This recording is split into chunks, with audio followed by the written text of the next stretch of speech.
Going on YouTube? What's going on? So after a long and crazy fight, nasty, ugly fight with this Tamiya servo trying to get it in place right here and get this little knuckle on there. Man, I'm gonna tell you, it's RC International, folks. RC International, sorry, but right down here is the bumper that's gonna go over the top of that servo area right here. And I'm gonna tell you something. It was a fight to get that servo in there, but I finally got it in there. I finally got it tuned out. I got all the rest of it hooked up. I got the ESC, and I got the transmitter receiver, the battery in there.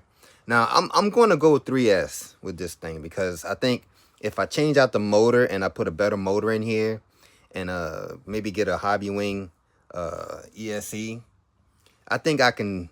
I can really take this thing out to the rally races they be having here in Japan, and kind of show it out a little bit. Cause I like crawling, but I also like to see these crawlers, haul ass. Y'all ever seen that movie McQuaid, where he had that 1970 something Ford Bronco,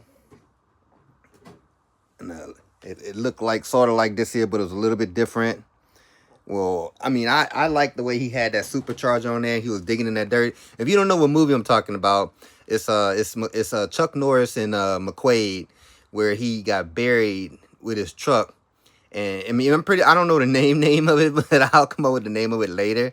But yeah, he was buried with his truck, and he had turned on his supercharger with these switches. And I thought that was the most badass thing I ever seen in a movie, where the guy, Chuck Norris, hit them switches on that supercharger and the truck dug itself out of that dirt. I just had that how you say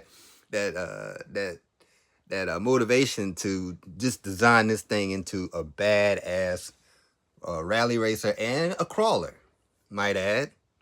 So there's a lot of potential in this thing. I see that I'm gonna start working on. As you can see, I got the transmitter, got it working and everything. So if I turn it on, turn the transmitter on first, right? Turn the transmitter on, and then battery's hooked up. Yeah, it's working. You know what I'm saying? The battery need to be charged, but it is working. I got a little bit of a problem with the way the servo is switching out right here. As you can see, it's not moving. It's going one direction pretty far, but the other direction is not. I'm gonna work that out and get that fixed. But anyways, yeah, y'all, hey, support me, man. Like and subscribe and watch for more, please. RC International.